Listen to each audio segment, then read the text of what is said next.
Africa belebe no mala.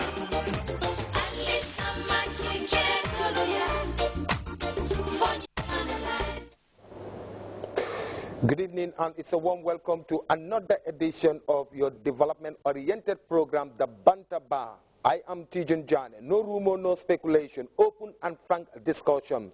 Good evening, wherever you may be. We are back again with another edition. Well, last week, if you've been following our program, we talked about responsible citizenship, and we felt that this is a very important topic that we cannot really exhaust in not even 2, 3, or 4 episodes, like the discussion continues. So that's why we decided to come back with a continuation of the discussion. At least we will do justice to it to some extent. And to kickstart the program, let me just begin by introducing my panelists, and starting with Per Minte. Per, well, these are familiar faces now. Per. Thank you, Tijan. Thank you so much. Honorable Alhaji Sidinjai and Honorable Babugay Sonko. Gentlemen, it's good to have you back with us, and it's a pleasure. Let me just seize this opportunity to say happy Ramadan. Or rather, happy Tobaski. It's a happy Tobaski to the first family and the entire Muslim Ummah. Gentlemen, it's good to be back again, like I said. Thank you very much, Tijan. Good evening, viewers. And it's always nice to be back with you. As you indicated, the National Bantaba, no rumors, no speculation, frank discussions.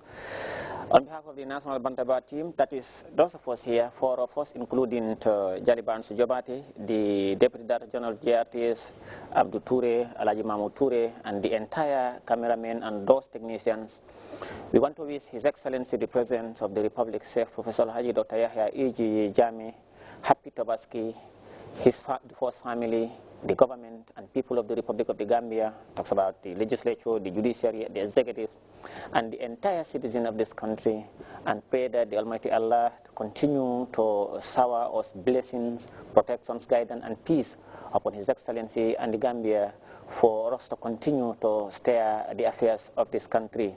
Tijan, as you indicated, responsible citizenship is a very broad topic, as we indicated, and I just want to continue where we stopped last week, where I was indicating, and I want to inform our dear listeners that we will also be joined live on the telephone by the chairman of the National Council for Civic Education, Alhaji Mahmoud Diouf, who will also dilate on that very important topic as one of the very important key under his institutions.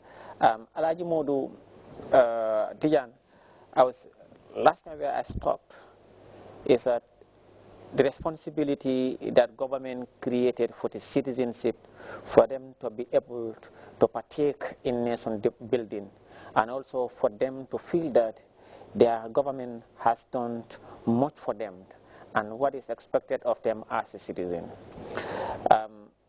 Tijan, no government in the world can do it alone. And no, however powerful the economies of any country, cannot satisfy the citizenry.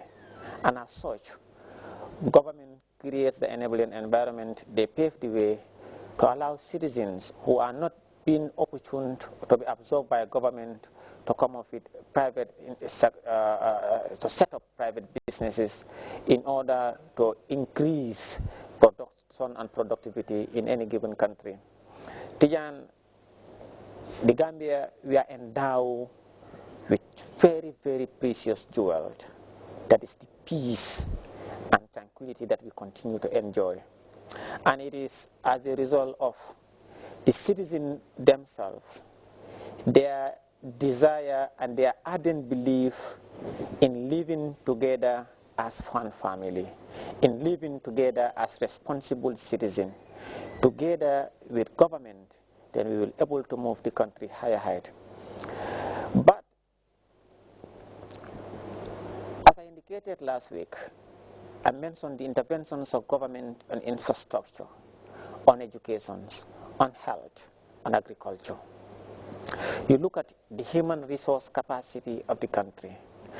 Prior to 1994 and 1994 to date, government have invested millions of dollars only building the human capacity of the citizens, to give them the most important weapon on earth, that is education. That's the power of the pen. People, irrespective of the regions where we come from, irrespective of our culture, irrespective of our tribe, irrespective of our political affiliations, governments have brought education to the doorsteps of every Gambian. And to some extent, the girls' child's free educations uninterruptedly, grade 1 to grade 12.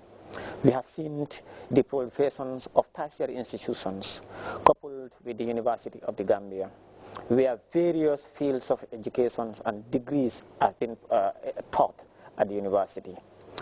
Now, government has done that. It is our responsibility to acquire knowledge. It is our responsibility to pay government back to what they have invested in us as citizens. Tijan, government cannot employ everybody in the offices.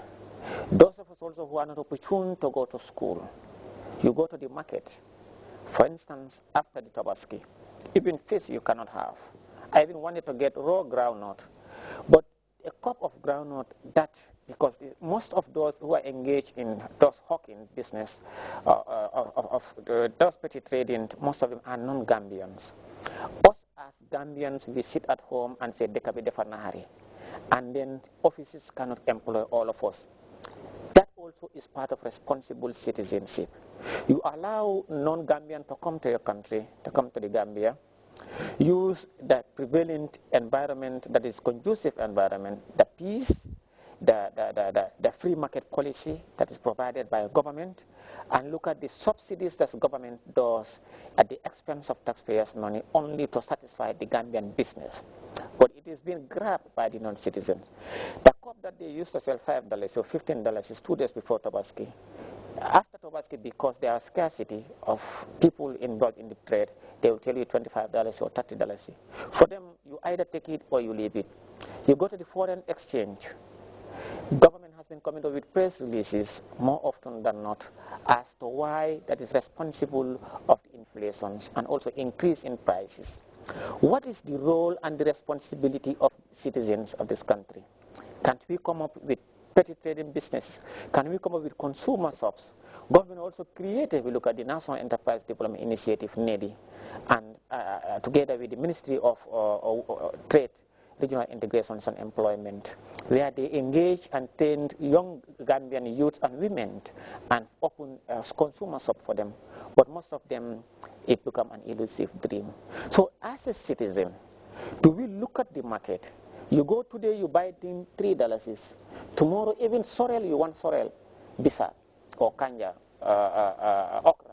They will tell you today is $5. The next day they tell you it's $10, and you ask, they'll tell you the safer or the dollar. Now, logically, you ask yourself, are they interested in ensuring that the Gambians, as a citizen, get what we want as a country? Because what they are after is to maximize profit. But if you have citizens of this country who are sitting at the VU, drinking attire, and asking ourselves what government can do for us, these are some of the things that I think as a good citizens we can tap. Tijan, we'll continue to highlight the unfortunate situations that happened in America when His Excellency went to attend the annual United Nations General Assembly, where 8 or 9 Gambians come out. And you look at the language at which they were using. President Jammeh, 1994 to date, he is the champion of freedom of expression in this country. Before 1994, one could ask the area of telecommunications.